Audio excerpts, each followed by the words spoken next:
আমরা একটা মনে করতেছি যে একটা রাজনৈতিক শূন্যতা আমাদের এখানে আছে।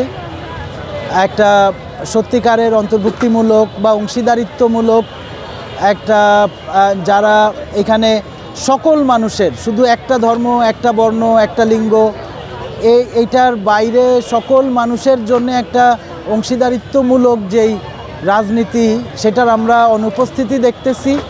এবং একটা অভ্যুত্থানের মধ্যে দিয়ে যেই বাসনাটা তৈরি হয়েছিল যে আমরা আমাদের যেই পলিটিক্যাল যেই লুপগুলি আগের, যে শান্তিপূর্ণ ক্ষমতা হস্তান্তর থেকে শুরু করে একটা সহনশীল নন ভায়োলেন্ট সমাজ এবং রাষ্ট্র, একটা রাজনৈতিক শক্তি গড়ে তোলাটাই এটা কাজ।